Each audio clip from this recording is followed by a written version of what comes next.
තෙරුවන් සරණයි සියලු දෙනාටම. අද පුතේ මම මේ වීඩියෝ එකකින් කතා කරන්න බලාපොරොත්තු වෙන්නේ 2019 සාමාන්‍ය පෙළ ප්‍රශ්න පත්‍රයේ පළවෙනි පත්‍රයේ ඒ කොටස තමයි කතා කරන්න බලාපොරොත්තු වෙන්නේ. ඒ කියන්නේ කෙටි ප්‍රශ්න 25 තමයි මම මේ වීඩියෝ එකකින් කතා කරන්නේ. එතකොට ඔයා මේ වීඩියෝ එක බලන කෙනෙක් නම් අනිවාර්යෙන් මතක තියාගන්න පුතේ.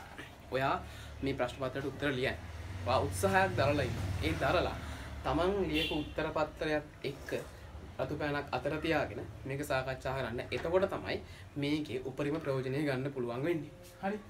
අපි බලමු 2019 සාමාන්‍ය පෙළ ප්‍රශ්න පත්‍රයේ පළමු ප්‍රශ්නය. පළවෙනි ප්‍රශ්නේ දීලා තින්නේ පුතේ ආනයනය කරන ලද කිසියම් භාණ්ඩයක් සඳහා 109ක තීරුබද්දක් අය කරනු ලැබේ.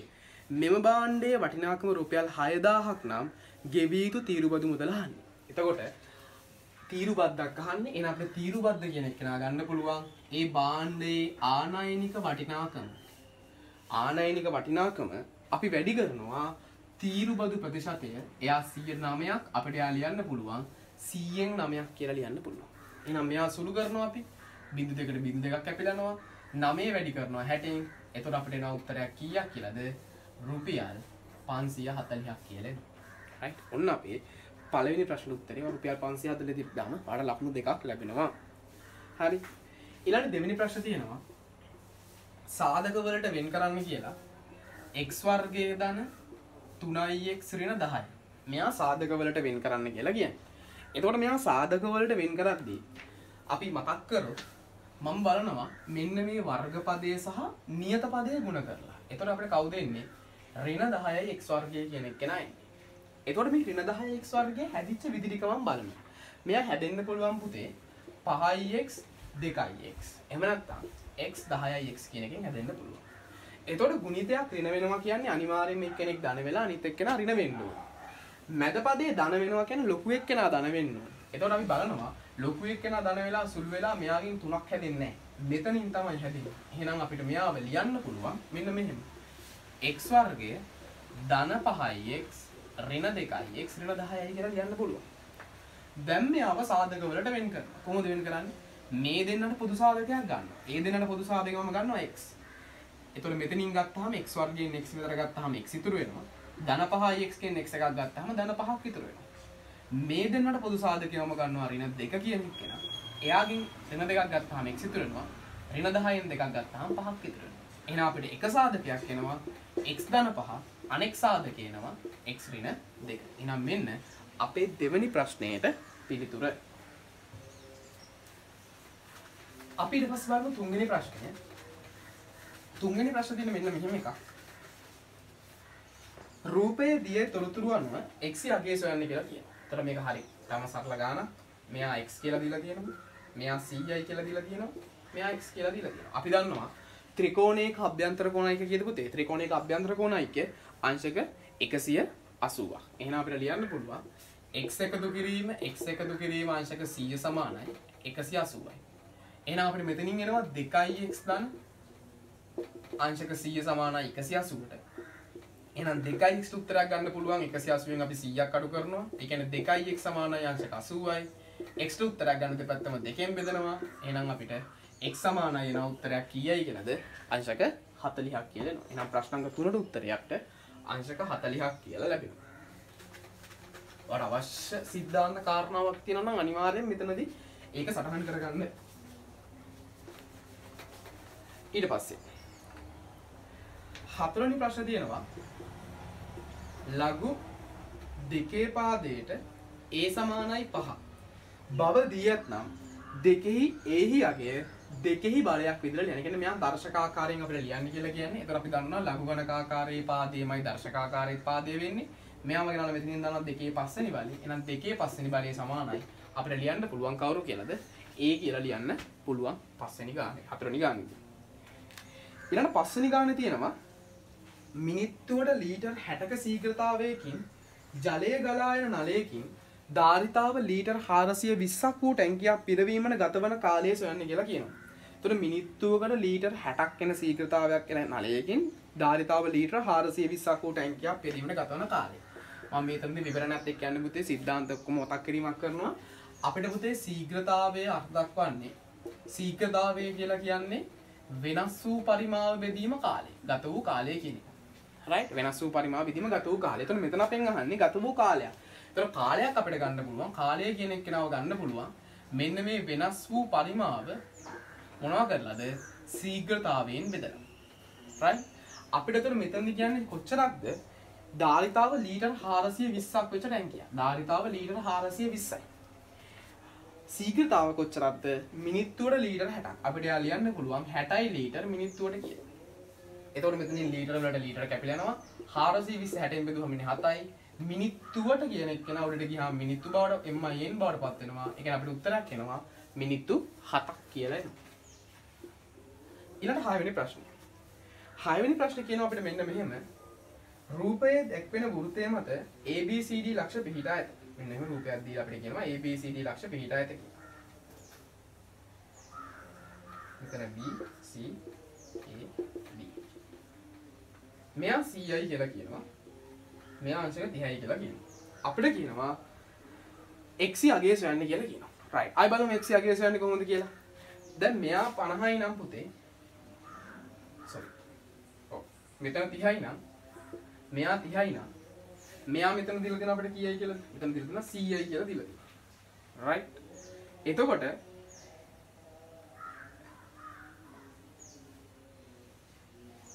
මෙතන මම කරන්නේ මෙහෙම. x වලට අපි අගය ගන්න ඕනේ. මෙයා 100යි මෙයා 30යි. අපිට පුළුවන් මෙතන තියෙනවා ත්‍රිකෝණයක්. ඔයා මේක රූපේදී උත්තරේ තිබීම ප්‍රමාණවත්. රූපය තුල කෙනා ගයන් දාලා තිබ්බහම ප්‍රමාණ ලියන්න අවශ්‍යතාවයක් වෙන්නේ නැහැ. මෙයා ත්‍රිකෝණයක් නේ. ඒතර ත්‍රිකෝණයක අභ්‍යන්තර කොණයක් වලින් අපි දන්නවා මෙන්න මෙයා ගගේ ගන්න පුළුවන්. ඒ වගේ මෙයා x නම් අනිවාර්යයෙන් අපි දන්නවා මෙයා x වෙනවා i එකම ඛණ්ඩයේ කෝණයෙන් මෙයා x නම් මෙයාත් x වෙනවා. එතකොට අපිට ලියන්න පුළුවන් එහෙනම් x එකතු කිරීම 30 දාන අංශක 100 සමානයි 180යි. එහෙනම් මෙතනින් එනවා x දාන අංශක 130 සමානයි 180ට. ඒ කියන්නේ x ට උත්තරයක් එනවා 180න් අඩු කරනවා 130. ඒ කියන්නේ x වලට අපිට අගයක් එනවා කීයයි කියලාද? අංශක 50ක් කියලා එනවා. ඒ කියන්නේ ආමිත රූපේ ලකුණු කරලා තිබ්බා ප්‍රමාණවත් කියලා තමයි මාගින් එකේ දීලා තියෙන්නේ. හරි? ඊට පස්සේ 7 වෙනි ප්‍රශ්නේ. 7 වෙනි ප්‍රශ්නේ කියනවා ඝන ඍජු වෘත්ත සිලින්ඩරයක පතුලේ ආරය සෙන්ටිමීටර 7යි. එහි උස 10ක් වේ නම් සිලින්ඩරයේ වක්‍ර පෘෂ්ඨයේ වර්ගඵලය. ඒතර සිලින්ඩරයක පුතේ වක්‍ර පෘෂ්ඨ කොටසේ වර්ගඵලය අපිට ගන්න පුළුවන් 2πrh කියන එක කෙනාගේ. එහෙනම් මෙතනින් එනවා 2යි 5 වෙලා කිය 7න් 22යි. r කියලා කියන්නේ ආරය සෙන්ටිමීටර 7යි. h කියලා කියන්නේ උස සෙන්ටිමීටර 10යි. එහෙනම් මෙතන සුළු කරාම අපිට එනවා උත්තරයක් කීයක් කියලාද? වර්ග සෙන්ටිමීටර් 440ක් කියලා එනවා. ඊළඟ 8 වෙනි ප්‍රශ්නේ. 8 වෙනි ප්‍රශ්නේ අපිට දීලා තියෙන මෙන්න මෙහෙම එක්කෙනෙක්. රූපයේ AB සරල රේඛාව මගින්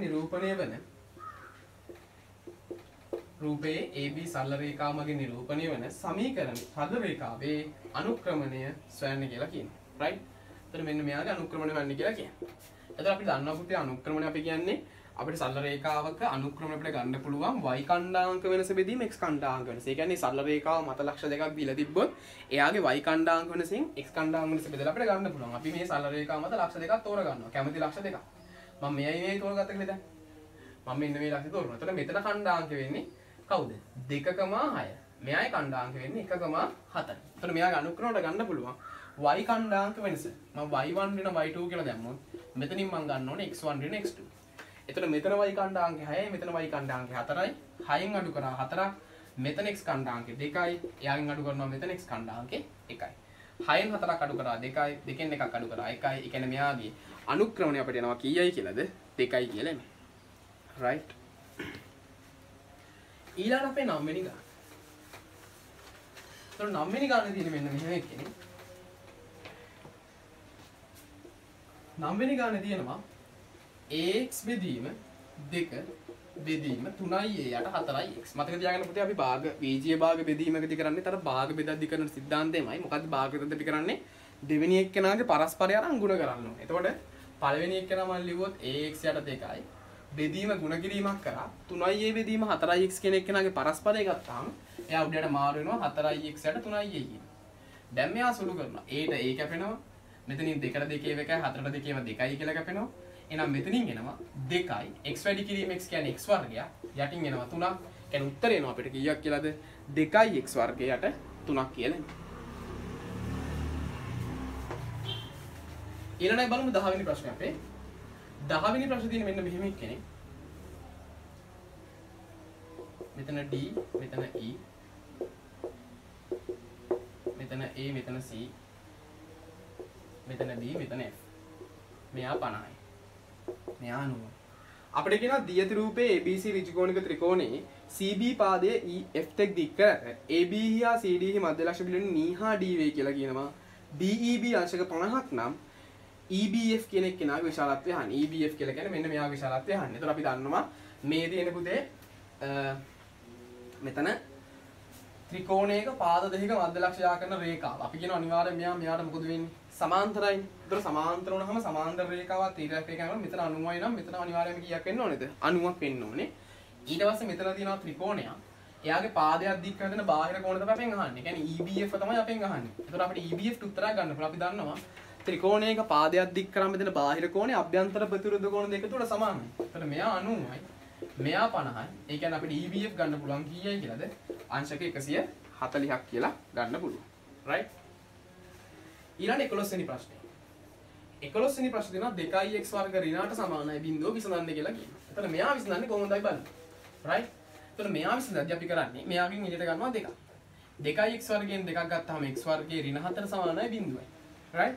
දැන් මම මෙයාව සම්පූර්ණයෙන්ම දෙකෙන් බෙදනවා. මෙයා සම්පූර්ණයෙන්ම දෙකෙන් බෙදුවාම මොකද වෙන්නේ? මෙතනින් දෙකට දෙක කැපිලා x වර්ගයේ ඍණ 4 සමානයි බිඳුවයි. 4 කියන එක මට ලියන්න පුළුවන් පූර්ණ වර්ගයක් විදිහට. කොහොමද මෙයා මට ලියන්න පුළුවන්? මෙයා ලියන්න පුළුවන් දෙකේ වර්ගය කියලා ලියන්න පුළුවන්. ඒ කියන්නේ මට මෙතනින් එනවා x ඍණ 2 වතාවක් x ධන 2 සමානයි කියයි කියලා බිඳුව. එහෙනම් අපිට ලියන්න පුළුවන් එක සාධකයක් x ඍණ 2 සමානයි බිඳුව හෝ අනිත් එක්කෙනා ලියන්න පුළුවන් x ධන 2 සමානයි බිඳුවයි කියලා ලියන්න පුළුවන්. එහෙනම් මෙතනින් එනවා x සමානයි ධන 2. මෙතනින් එනවා x සමානයි කීයක්ද? ඍණ 2ක් කියලා එනවා. එහෙනම් එක උත්තරයක් x සමානයි ධන 2. අනිත් උත්තරේ x සමානයි ඍණ 2. ඊළඟ බලමු අපි 12 වෙනි ප්‍රශ්නේ. 12 වෙනි ප්‍රශ්නේ අපිට කියන්නේ මොකද්ද? මිනිසෙක් වාර්ෂිකව 108ක වැල් පොලියට රුපියල් 5000ක් අවුරුදු දෙකක් සඳහා ණයට ගනී කියලා කියනවා. මෙම ණය මුදල සඳහා දෙවන වර්ෂයට වන පොලිය කොහොමද කියලා අහන්නේ. ඒතකොට අපි පළවෙනි වර්ෂයේ පොලිය හොයලා ඊට පස්සේ තමයි දෙවෙනි වර්ෂයේ පොලිය හොයන්න ඕනේ. ඒතකොට අපිට පුළුවන් පළමු වර්ෂයේ පොලිය ගන්න පුළුවන් මට කොහොමද? ණයට ගත්තේ 5000ක් නේ. එහෙනම් 5000 වැඩි කරනවා කාගෙන්ද? 100ට 108. එතකොට මට එනවා පළවෙනි අවුරුද්ද අවසන් වෙද්දී තියෙන මුදල. right? ඊළඟට මම මෙතනින් ගත්තොත් මට උත්තරයක් එනවා 5 8 40යි 5 1 5යි.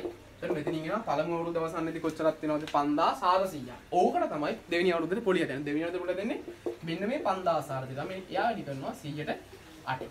එතකොට අපිට උත්තරයක් එනවා 8 වරක් 4 32කින් 2 දානවා 3ක් විතරුයි. 8 වරක් 5 40යි 3යි 43යි. අපිට උත්තරයක් එනවා දෙවෙනි අවුරුද්දේ පොලිය කීයයි කියලාද? 432ක් කියලා එනවා. ඊළඟ 13 වෙනි ප්‍රශ්නේ.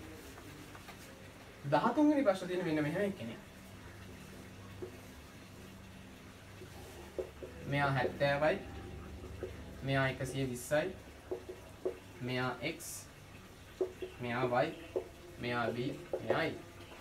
අපිට කියනවා රූපේ දක්වන තොරතුරු අනුව x හා y කියා ගැන්ස් වෙන්නේ කියලා. ඒතර උඩ අපි දන්නවා වෘත්ත චතුරස්‍රයක් වෘත්තයක පරිධිය මත ශීර්ෂ හතරම තියෙනවා වෘත්තයක් මත ශීර්ෂ හතරම තියෙන චතුරස්‍රයක අපි ආරගෙන කියනවා වෘත්ත චතුරස්‍රයක් කියලා කියනවා. ඒ වෘත්ත චතුරස්‍රයක සම්මුඛ කෝණ පරිපූර්ණයි.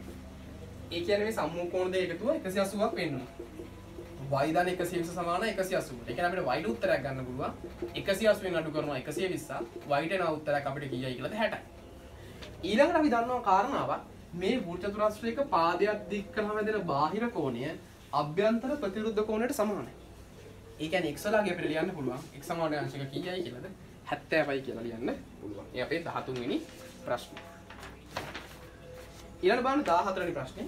14 වෙනි ප්‍රශ්නේ තියෙන පුතේ එක්තරා පාසලක චිත්‍ර නැටුම් හා සංගීත යන විෂයන් හදාරන ශිෂ්‍යයන් වටප්‍රස්ථාරයෙන් නිරූපණය කරේ. සංගීතය හදාන ශිෂ්‍ය සංඛ්‍යාව 45ක් නම් නැටුම් හදාන ශිෂ්‍ය සංඛ්‍යාව කීයද කියලා අහන්නේ. right? එතකොට අපිට සිද්ධ වෙනවා මුලින්ම කෝණේ හොයාගන්න. එතකොට අපිට මෙතන මේ රූපෙට දාලා අපිට තේරෙනවා වාගා රූපේ තියෙනවා. එතකොට අපිට කෝණ හොයාගන්න පුළුවන්. කෝණේ නැටුම් වලට දාලා කෝණේ අපිට ගන්න පුළුවන්. නැටුම් වලට දාලා කෝණේ අංශක 60යි. අපි දන්නවා ලක්ෂයක් වඩා කෝණ එක 360ක් ඉන්න එයාගේ කෝණේ 60ක් වෙන්න ඕනේ. එතකොට අපි අංශක 90ක් නිරූපණය කරලා තියෙන්නේ ශිෂ්‍ය 45ක්. හරිද? අංශක 90කින් අපි කොච්චර නිරූපණය කරලා තියෙනවද ශිෂ්‍යයා? 45ක් නිරූපණය කරලා තියෙනවා. ඒතර අපෙන් අහන්නේ මේ අංශක 60න් නිරූපණය කරලා තියෙන ගාණක් හොයා ගන්න ඕන. එහෙනම් අපි එකකින් නිරූපණය කරන ගාණ හොයන්න මොකද කරන්නේ? 45 බෙදනවා 90න්. එහෙනම් අංශක 60කින් නිරූපණය කරන ගාණ හොයන්න මොකද කරන්නේ? අපි මෙයා වැඩි කරනවා කීයෙන්ද? 60. එහෙනම් මෙතනින් එනවා 90ට 45 එකයි මෙතනින් 2යි.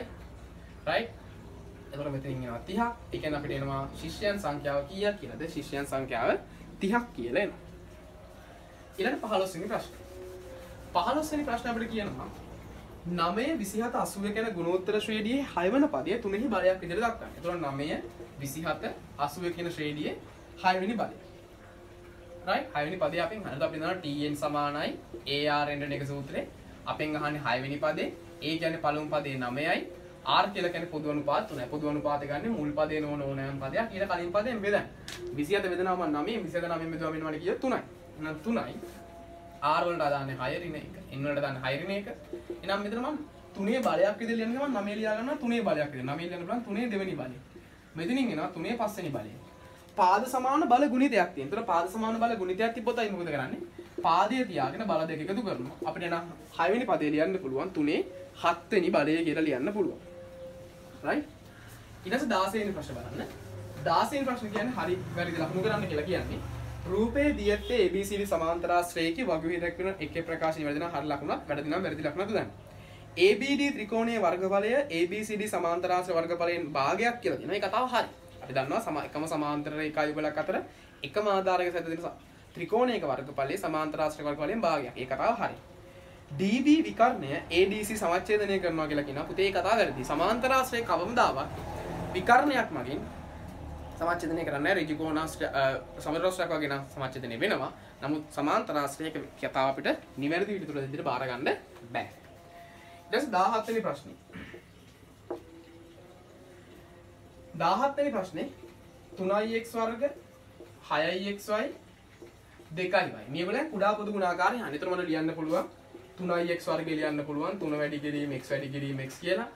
6xy ලියන්න පුළුවන් 2 වැඩි කිරීම 3 වැඩි කිරීම x වැඩි කිරීම y කියලා. ඊට පස්සේ ලියන්න පුළුවන් 2y කියන එක නා 2 වැඩි කිරීම y.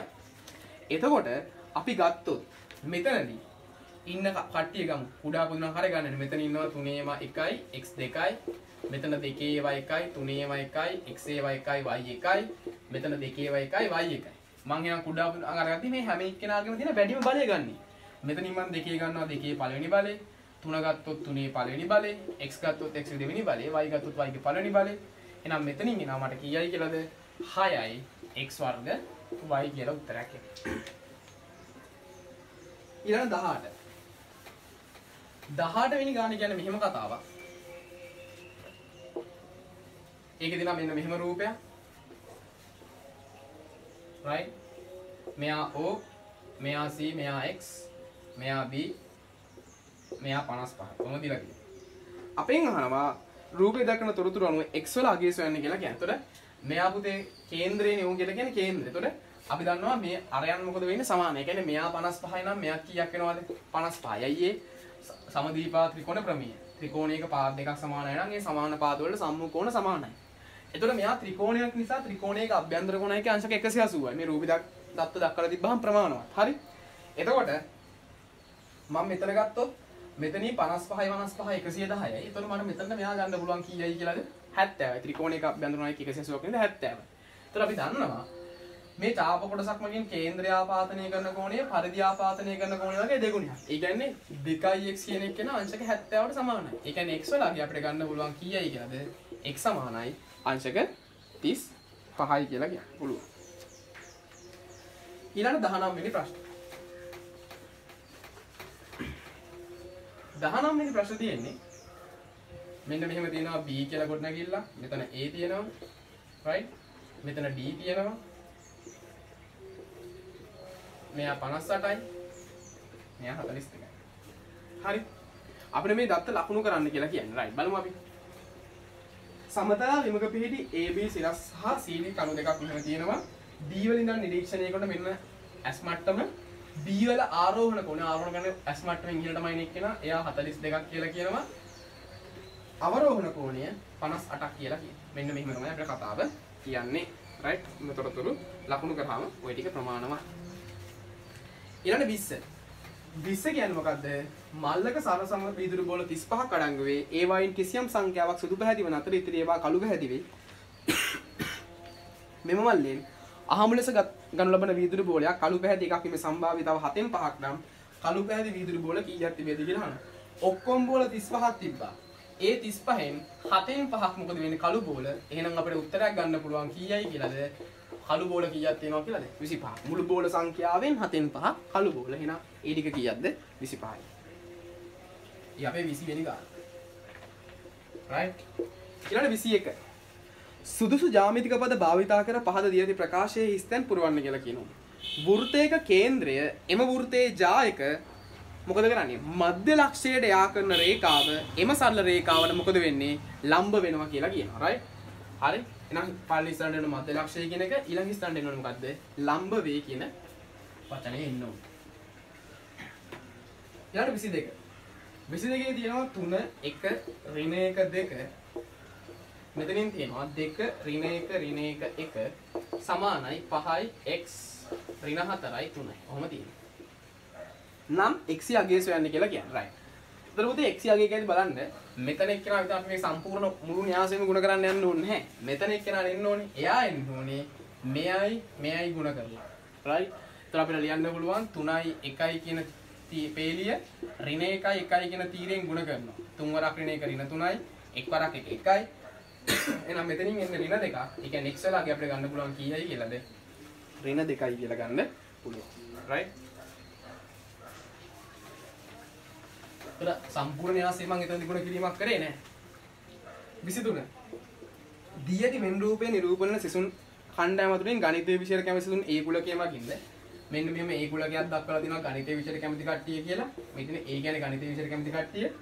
B වලින් කියන්නේ විද්‍යාවට කැමති කට්ටිය. මේ විෂයන් දෙකෙන් එකකට පමණක්. කියන්නේ එක්ක ගණිතයට එක්ක විද්‍යාවට. මේ කැමති කට්ටිය විතරක් එකට පමණක් කැමති කට්ටිය විතරක් දැක්වෙන පෙදෙස අඳුරු කරන්න කියලා කියන්නේ. එහෙනම් මම අඳුරු කරන්න ඕනේ පුතේ මෙන්න මේ ටික. එකකට පමණක් කැමති කට්ටිය අඳුරු කරද්දී ඔන්න ඔය ටික විතරක් අඳුරු වෙලා තියෙන්න ඕනේ. ඊළඟ 24 වෙනි ප්‍රශ්නේ. 24 වෙනි ප්‍රශ්නේ අපිට කියන්නේ මෝටර රථයේ චලිතය නිරූපණය කරන දුරකාල ප්‍රස්ථාරයක් රූපයේ දැක්වේ මෝටර රථයේ වැඩිතම වේගයෙන් ගමන් කිරීම නිරූපණය කරන්නේ ප්‍රස්ථාරයේ කුමන කොටසින්ද? එම වේගය කොපමණද කියලා කියනවා. right? එතකොට මෙතනදී පුතේ මෙයා වැඩිම වේගයෙන් ගමන් කරලා තියෙන්නේ කොයි හරියද? බලන්න මිනිත්තු 2කදී කිලෝමීටර් 120ක් ගිහිලා තියෙනවා. right? එතකොට A සහ ඉඳන් A සිට B ට. right? A ඉඳන් B ට බලන්න ආ ප්‍රස්ථාර දිහා බැලුවොත් එයා කිලෝමීටර් 120ක් ගමන් කළා පැය 2කදී. නමුත් C වල ඉඳන් D ට පැය 3ටම ගමන් කරලා තියෙන්නේ කිලෝමීටර් 120යි. ඊට පස්සේ අපෙන් අහනවා මෙයාගේ වේගය අහනවා. ඒතර අපිට වේගය ගන්න පුළුවන් දුර බෙදීම කාලය. ඒතර අපිට B ලක්ෂ සලකලා ගන්න පුළුවන් කිලෝමීටර් 120ක්. හරිද? එතකොට 120 බෙදනවා ගතච්ච කාලය පැය දෙකෙන්. එහෙනම් අපිට ලියන්න පුළුවන් එයාගේ වේගය පැයට කිලෝමීටර කීයක් කියලාද 60. ඒ කියන්නේ පැය දෙකකදී කිලෝමීටර් 120ක් ගිහලා බිඳුවෙන් ඉඳලා. ඒ කියන්නේ අපිට මොකද ගන්න තියෙන්නේ ගමන් කරපු දුර බෙදනවා කාගෙන්ද ගතපු කාලයෙන්. ඊට පස්සේ අන්තිම ප්‍රශ්නේ අපි දිනනවා 25 වෙනි ප්‍රශ්නේ. දී ඇති P ලක්ෂයට මීටර් 5ක් දුරින් නියත චලනය වෙන. හරි? දී ඇති P ලක්ෂය කියලා මෙහෙම P ලක්ෂයක් දීලා තියෙනවා. අන්‍යයාට චලනය වෙන ලක්ෂයක පතෙහි කොටසක් මේ දල රූප ඡාපයෙන් දැක්වේ. හරි? RS සරල රේඛාවට මෙන්න මේ RS කියලා සරල රේඛාවක් තියෙනවා. මෙන්න මේ RS සරල රේඛාව P සිට මීටර 7ක් දුරින් වේ. RS සරල රේඛාවටද මීටර 5ක් දුරින් පිරිත් ඡාපය මතද පිහිටි ලක්ෂ සොයා ගන්න ආකාරය මෙම රූපයේ දල සටහනක් මගින් දක්වන්න. ඒ කියන්නේ මෙහෙම ඡාපයක් දෙනවා P වල. ඔන්නම ඡාපයක් තියෙනවා. right? මෙයාගේ බෙදෙන්දා මීටර 5ක් තියෙනවා. ඒත් අපිට කියන්නේ මේ RS සරල රේඛාව P සිට මීටර 7ක් දුරින් තියෙනවා. අපිට කියන්නේ RS සරල රේඛාවටද මීටර 5ක්. ඒතර RS සරල රේඛාව ඉඳන් අපි මීටර 5ක්. ඒ කියන්නේ මෙයාට සමාන්තර රේඛාවක්. ඔන්න ඔහොම වෙන සමාන්තර රේඛාවක් වෙන්න ඕනේ. right? RS ට සමාන්තර රේඛාවක් වෙන්න ඕනේ. එතකොට එන්නේ එහෙම පිහිටි ලක්ෂයක් කියලා කියන්නේ මෙන්න මේ වගේ තැන් දෙකක්. right? ඔන්න ඔය වගේ තැන් දෙකක්. හරි? අපිට කියන්නේ දල සටහනක් මගින් දක්වන්න. ඒතර අපිට කියනවා ඡාපයේ ඡේදනය වෙනසේ සමාන්තර රේඛා දැක්වීමට අපිට එක ලකුණක් හම්බ වෙනවා. මීටර 5 දැක්වීමට තව ලකුණක් හම්බ වෙනවා. ඔන්න ඔහොමයි ලකුණු ටික ලැබෙන්නේ. right? එතකොට පුතේ අපි මේ කතා කරේ මේ වීඩියෝ එකකින් 2019 සාමාන්‍ය පෙළ ප්‍රශ්න පත්‍රයේ පළමු පත්‍රයේ පළමු කොටස තමයි කතා කරගෙන කෙටි ප්‍රශ්න 25. අතර වාට යම් අවබෝධයක් මේ වීඩියෝ එකෙන් ලැබුණා කියලා මම හිතනවා. ඉතින් ඔයාලා ලැබුණා නම් අනිවාර්යෙන් අමතක නොකර අපේ මේ channel එක subscribe කරන්න. ඔයගේ යාළුවන්ටත් මේක පණවිඩිය බෙදා හරින්න, share කරන්න. අනිවාර්යෙන් මොකක් හරි ගැටලුවක් තියෙනවා නම් පල්ලෙහා comment section එකේ අනිවාර්යෙන් comment එකක් දාන්න. මගේ description එකේ නම් මගේ number එක දාලා තියෙනවා WhatsApp number එක. ඒ number එක කතා කරලා අපි online class එකට join වෙන්න පුළුවන්. ප්‍රශ්නයක් තියෙනවා නම් අහන්න පුළුවන්. හරි. එහෙනම් හැමෝටම තෙරුවන් සරණයි.